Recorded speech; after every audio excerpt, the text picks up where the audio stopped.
I'm Jordan, and welcome back for part 2 of our SuperPly Game Table build. Hopefully you checked out part 1 already. If not, you should. This will make a lot more sense if you've seen the first part. And then there's a third part. This is the middle part, what we call part 2. Cut that. In this part, we are going to cover prepping the table for electronics, like these fancy lights that look better when it's dark out. What I'm calling the tokens, these guys that cover up the screws of where the table legs connect so you don't see them, and make a fun place to declare your spot so everyone knows where you're sitting and you can avoid fights, as if, but worth a shot, right? At least it's a fun thing for kids to decorate. And 3, building the armrests that have a bunch of steps involved, including routing out a slot for cards and the rail system that goes underneath. There's a little bit of complicated routery going on. Easy to do, but a bunch of steps involved. So watch this video to see how I did it. Here we go. Legs are done. I will assign each corner a number 1 through 4 and write the corresponding number on that leg. Keep it with each corner. Before we screw them in, we're going to move on to the electronics, at least the first part of it. So for the table, I'm going to add lights and a power strip that has USB outlets and 2 regular outlets and a master on-off. So I'm taking it out, testing them. The light strip, of course, has button controls and a remote. I'm not interested in the remote. I want to use the buttons. I'm going to mark out where the leg is, and I want to make this as close to the edge as possible. So we're just going to do like a big bit that will go bigger than that piece. And I'll drill a hole big enough to pass the power cord up through the table. Now I'm using the supplied template that came with the power strip, and I'm just using a little spray mount to hold it on there, lightly drilling out some corner holes. And I made sure this is just barely clearing the room on the inside as far as cutting into the table bottom, but it clears it. And then I'm putting it in to test it out, make sure it all fits. I found that particular power unit on eBay, but that cavity could support many types of power. And now that is my sad attempt at heating, because we're gonna need to finish this table and put on some poly. Yes. Whole table is going to be done in poly. I'm deciding to do the interior also, just 2 coats to give it a little long-lasting protection. So I'm giving a quick sanding and 2 coats of poly. This is simply to protect it, keep it even with any sort of moisture. If everything's sealed both sides, it might help a little bit. Even though no one will ever see it, makes me feel good and sleep better at night. That was fun. Can't wait to do it to the other side. Now we're going to put the bottom piece on, which I cut to width and length. It is a 1/2-inch sheet of ply. You might notice that the table sides protrude a 1/2 inch lower than all the ply in the middle, the structure in the middle, and that is specifically so the bottom can fit in there and you don't see it. I am now marking out where those boards on the inside go so that I can drive screws down directly into them. I'm going to countersink those and put in a whole bunch. I'm only attaching this with these screws in case I ever need to get inside the table for whatever reason. I can just unscrew everything. I'm not gluing it on, and that's fine. I considered making this out of 1/4-inch ply, which would be even lighter, obviously. But I think 1/2 inch was the way to go, just for complete stability and rigidity. This whole table, once put together like this, is just super solid, and I like that. So I'm going to do a round over on the 2 outside edges once again, so when your legs touch, they don't scratch anything. And then I'm going to cut out these 2 opposite corners on both sides. The one side is going to be where our electronics go. The opposite side is going to be where we have a button to push the leaves up and to hide your contraband. So I got it close using a jigsaw, and then I'm gonna flush it up with a flush trim bit.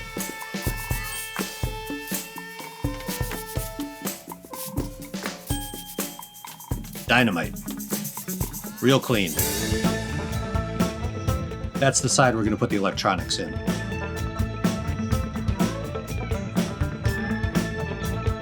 And now we are going to sand the bottom, obviously.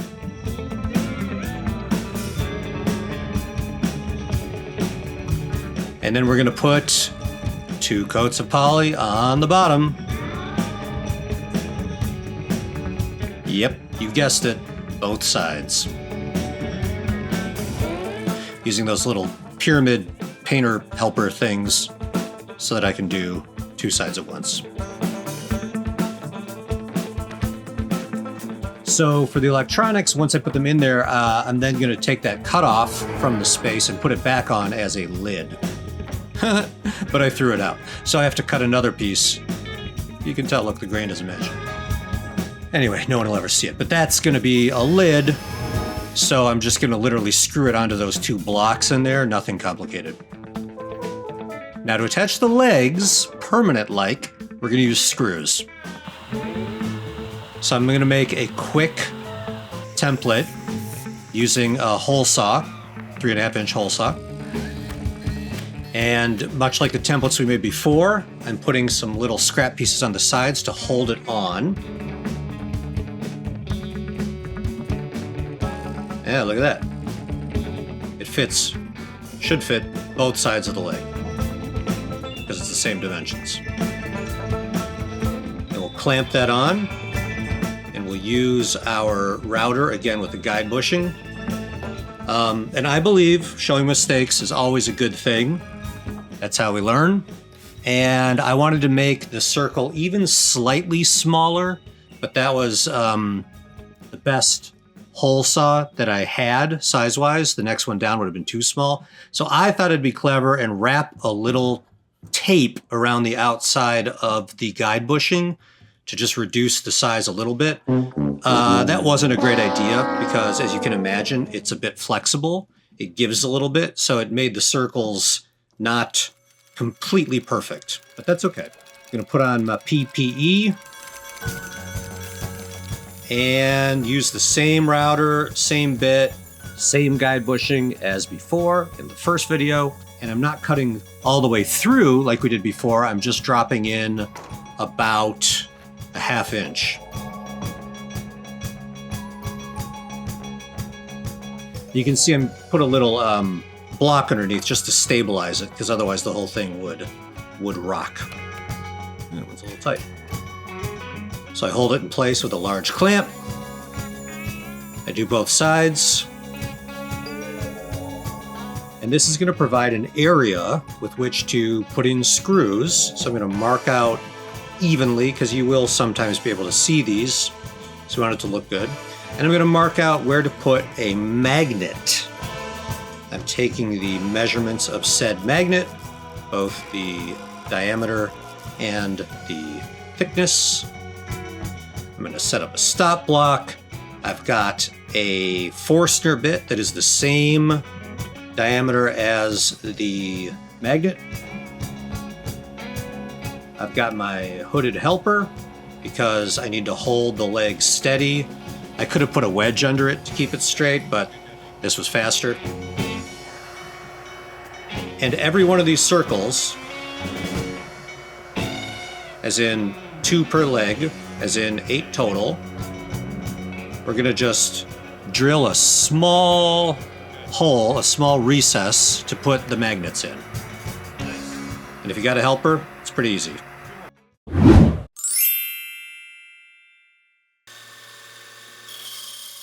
This is fun. This is a down and dirty jig to make what I'm calling the tokens that are going to fit into those circles on the legs. Those tokens are going to provide 2 functions. They will be fun and they will cover up the screws.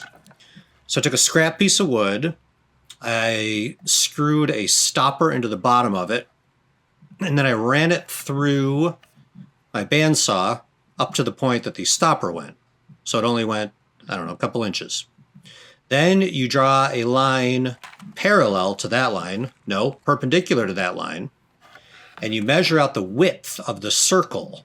And then you put a nail halfway through the total width. It's a, it's a guess. And if you get it wrong, you either move the nail further down the line or closer to the cut, depending on if you need your circle to be bigger or smaller. You put in the nail, I trim off the head. This will all make sense in a moment. I cut a blank, a rectangle that's slightly bigger than the final circle I want to make. I find the center, drill a very small hole, and I put that over that nail. Now, push it back onto the bandsaw. You can see that stopper at the back engaging it. And now you start to pivot the wood on that tiny nail. And you got to learn not to pinch it. You just go around. And even with a crappy bandsaw like mine, you will get a circle.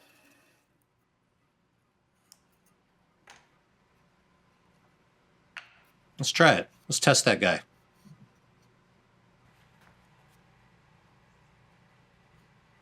First try, come on. Come on. Yeah. First try. First try, you did it. So now I'm going to cut a bunch more blanks. I'm very overzealous with this token idea, and I made like 20 some odd of them.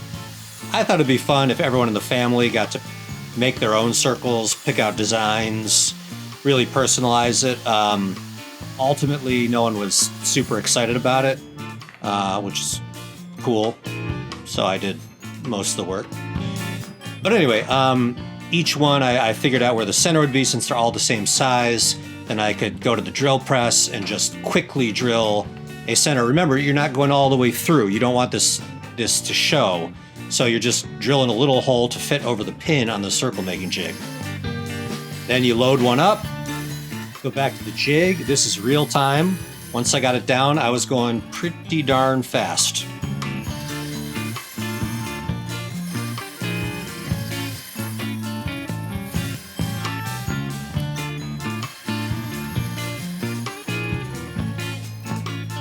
Pretty good. Pretty good. Batch them out. Now, as I always say, when you're using router stuff like this and your fingers are this close, you got to be really comfortable doing it. Don't be stupid. Don't do this if you're not comfortable doing this. This requires some control and concentration, but it is safe if you know what you're doing. But it's, it's risky. Anyway, that's a chamfer bit. It's low. I did a light chamfer on one side. This didn't work very well. You can see the problem right away. This was silly.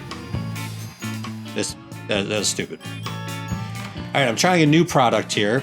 I can't remember where I found it, but maybe you've seen it before. The idea is it's a colored hardening wax that goes in a hot glue gun, and you put the wax out hot, and then you squash it right away with aluminum so it doesn't stick to it. You let it cool for like a minute, and then you can scrape it off. So honestly, this worked really well to fill in nail heads and cracks. I did it to the legs, I did it to the whole table. And then I went to Plan B on these discs and sat there and hand sanded them for a long time.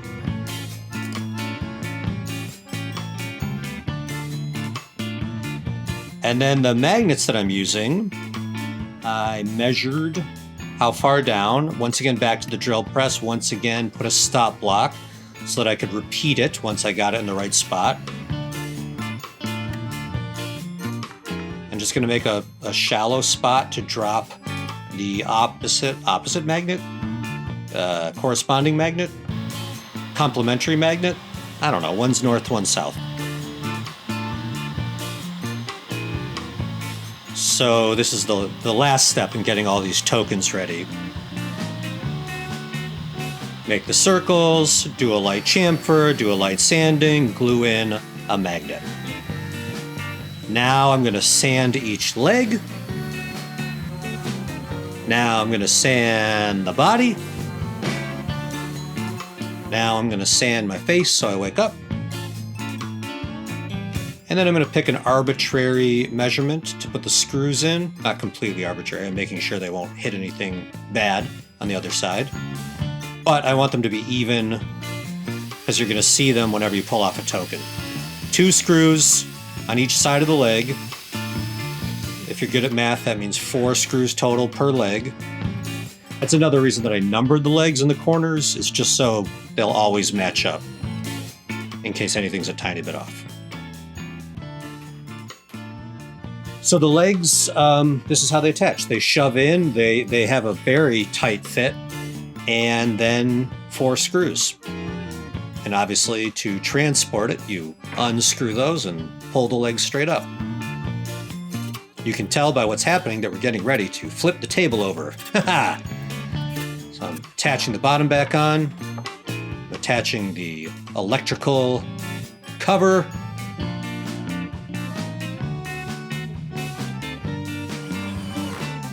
Very exciting. And now with the missus in her long winter coat, we're gonna flip it. Oh, she almost dropped it. Oh, that tested the marriage. But there we go, we got it.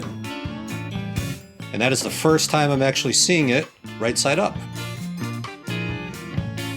Yeah. Other than a random brad nail or two that punched through, we're ready to move on to the next part. Looking good. You are looking at the profile of the piece that lines the whole rim of the table, the armrest. We'll call them an armrest. And I wanted to show this because there's going to be a bunch of cuts to make each one. There is a roundover on the edge where your arms go. There's a chamfer under that. There's a angled groove to hold cards. And there's, of course, a large dado, which has 2 jobs. One, to attach to the table, and to hold the rail system for the accessories. All right, here we go.